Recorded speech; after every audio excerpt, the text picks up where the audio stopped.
రాయలసీమ లిఫ్ట్కేమో ఈయన వ్యతిరేకము. అసలు ప్లానింగ్ అనేది లేదు. రైతులు అనేది ఏమవుతున్నారు అనేది చీకు చింత లేదు. కేసీ కెనాల్, తెలుగు గంగ మొత్తం వేసుకున్న పంటలంతా కూడా నష్టపోతున్నారు. నీళ్ళు పరిస్థితులు కనపడతా ఉన్నా కూడా పట్టించుకునే నాతులు లేడు. ఫస్ట్ అంతా ఏమన్నాడు, ఈయనంతకు ఈయనే పంటలు ఏమని చెప్పినాడు. ఇదే కృష్ణా జిల్లాలో కూడా అన్ని చోట్ల రైతులందరూ 40% పెట్టుబడి పెట్టి నారుమడులు వేసి ఫర్టిలైజర్ చల్లి 40% పెట్టుబడి పెట్టిన తర్వాత ఇప్పుడేమంటాడు, ఈ ఉచిత పంటల బీమా లేదు, మరోవైపు ఏమో నేను నీళ్ళు ఇవ్వను అంటాడు. రైతులకి ఏమైనా చేస్తున్నావా అంటే ఏమి చేయడు. రాష్ట్రంలో ఇది పరిస్థితి. ఎక్కడా కూడా పిల్లలు సంతోషంగా లేరు. ఫీజు రీయింబర్స్మెంట్ వసతి దీవెన అయితే ఇవ్వక, మామూలుగా వసతి దీవెన ప్రతి ఏప్రిల్లో ఇస్తారు. ఏప్రిల్ 2024, ఏప్రిల్ 2025, ఏప్రిల్ 2026 1100 కోట్లు ప్రతి సంవత్సరం ఇస్తాం. 3000 మన హయాంలో క్రమం తప్పకుండా ఇచ్చేవాళ్ళం. ఇప్పుడు 3 సంవత్సరాలు అయిపోయింది. ఏప్రిల్ 2024, ఏప్రిల్ 2025, ఏప్రిల్ 2026 3300 కోట్లు రూపాయల పిల్లలకు వసతి దీవెన కింద. విద్యా దీవెన కింద 2000 జనవరి, ఫిబ్రవరి, మార్చికి సంబంధించిన క్వార్టర్, మార్చిలో ఎన్నికల కోడ్ వచ్చింది. జనవరి, ఫిబ్రవరి, మార్చికి సంబంధించింది ఏప్రిల్లో వెరిఫికేషన్ చేసి మేలో ఇవ్వాలి. అక్కడ ఆగిపోయింది అంతే. అక్కడ నుంచి ఈ సంవత్సరం కూడా లెక్కేసుకుంటే, ఈ సంవత్సరం మార్చి దాకా కూడా లెక్కేసుకుంటే 13 క్వార్టర్స్, అంటే 13 త్రైమాసికాలు. ఈ సంవత్సరం ఎండ్ దాకా తీసుకుంటే 13 క్వార్టర్స్. ఒక్కొక్క క్వార్టర్కు 700 కోట్లు ఖర్చు అవుతుంది ఫీజు రీయింబర్స్మెంట్ కింద ఇవ్వాలంటే. 700 కోట్లు ఇంటూ 13 అంటే 9100. వసతి దీవెన కింద 3300 కోట్లు, 12400 కోట్లు.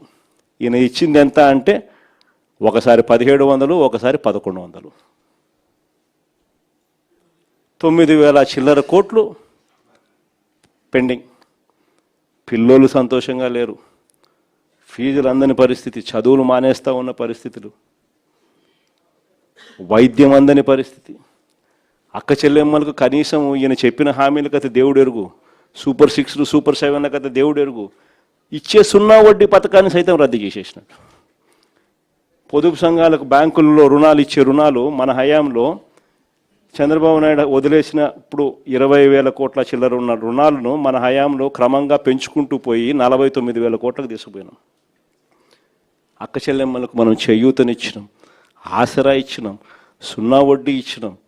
రకరకాల పద్ధతుల్లో చేయబట్టుకొని నడిపించుకుంటూ పోతే బ్యాంకులకు భరోసా కలిగి అక్క చెల్లెమ్మలు కూడా వేగంగా కట్టడం మొదలెట్టి ఏకంగా 20,000 నుంచి 49,000 కోట్లకు మన హయాంలో పెరుగుదల ఉంటే ఇప్పుడు 49,000 కోట్ల నుంచి ఈ రోజుకి 39,000 కోట్లకు పడిపోయింది చంద్రబాబు నాయుడు గారి హయాంలో. గవర్నమెంట్ స్కూళ్ళలో చదివే పిల్లల సంఖ్య ఏకంగా 6 లక్షల మంది పిల్లలు ఈ 2 ఏళ్లలో తగ్గిపోయినారు. డ్రాప్అవుట్స్, ఇక్కడ నుంచి గవర్నమెంట్ నుంచి తప్పుకున్నారు స్కూల్ బాగలేవని. ఇవన్నీ కూడా చంద్రబాబు నాయుడు గారి హయాంలో. రైతులు హ్యాపీగా లేరు, మహిళలు హ్యాపీగా లేరు, చదువుకున్న పిల్లలు హ్యాపీగా లేరు, ఉద్యోగస్తులు హ్యాపీగా లేరు, రైతులు హ్యాపీగా లేరు. ఎవ్వరూ సంతోషంగా లేరు చంద్రబాబు నాయుడు గారి హయాంలో. ఇలాంటి పరిస్థితుల్లో లోకల్ బాడీ ఎలక్షన్స్ జరగబోతూ ఉన్నాయి. ఇక్కడ జాగ్రత్తగా చూసుకోండి. చంద్రబాబు నాయుడు గారు ఒక విలన్. లోకల్ బాడీ ఎలక్షన్ సరిగ్గా జరగనీడు, పోలీసులను పెడతాడు, దౌర్జన్యం చేస్తాడు, బెదిరిస్తాడు, ప్రలోభాలు పెడతాడు, ఎన్నికలలో దుర్మార్గంగా గెలిచే ప్రయత్నం చేస్తాడు. ఎస్, చేస్తాడు. కానీ అందరూ గుర్తుపెట్టుకోండి, ప్రజలు మనకు సపోర్ట్గా ఉన్నారనేది మాత్రం ఖచ్చితంగా గుర్తుపెట్టుకోండి.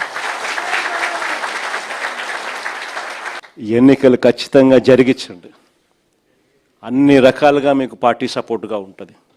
వేనన్న సపోర్ట్గా ఉంటాడు, జగనన్న సపోర్ట్గా ఉంటాడు, వైఎస్ఆర్ కాంగ్రెస్ పార్టీ సపోర్ట్గా ఉంటుంది.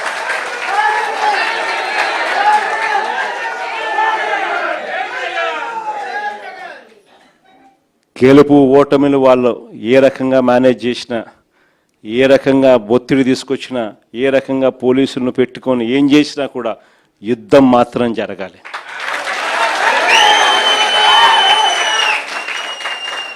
ఒకవేళ వీళ్ళను పోలీసులను దుర్వినియోగం చేసి ఆ చిన్న చిన్న స్థానాల్లో సైతం గెలిచడం కోసం గాన వాళ్ళు దుర్మార్గాలు చేస్తే మాత్రం ఈ కసి రేపొద్దున జరగబోయే ఎన్నికల్లో చంద్రబాబు నాయుడు గారి పునాదులు కూడా కదిలే విధంగా కసి పెరుగుతుందని మాత్రం గుర్తుపెట్టుకుంది.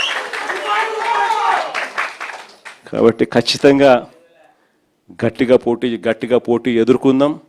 ఎన్ని ఇబ్బందులు పెట్టినా కూడా కళ్ళు మూసుకొని కళ్ళు తెరిచేసరికి ఇంకొక సంవత్సరంలో జగనన్న పాదయాత్ర స్టార్ట్ అవుతుంది, ఇంకొక సంవత్సరంలో ఎన్నికలు జరుగుతాయి అనేది మనల్ని నడిపించే విధంగా మనం ఎదురును ట్యూన్ చేసుకుందాం, గట్టిగా యుద్ధం చేద్దాం. చంద్రబాబు నాయుడు ప్రజలకు చేసింది ఏమీ లేదు. ప్రజలకు చేసింది చంద్రబాబు నాయుడు గారి పాలనలో ఈ వెన్నుపోటు పార్టీ ప్రజలకు చేసింది ఒకటి వెన్నుపోటు పొడవడం తప్ప ఇంకా చేసింది ఏమీ లేదు. కాబట్టి ఖచ్చితంగా గెలుస్తాము. లాస్ట్ ఎలక్షన్స్లో మీరు తిరిగినారు, ప్రతి గ్రామంలోనూ కార్యకర్తలందరినీ కూడా మీరు గుర్తుపడతారు. ప్రతి గ్రామంలోనూ ఆ కార్యకర్తలకు అందరికీ తోడుగా ఉండే కార్యక్రమాలు దగ్గరుండి చేయమని చెప్పి కూడా నేనే వేనన్నకు కూడా చెప్పిన. వేనన్న మంచి లీడరు.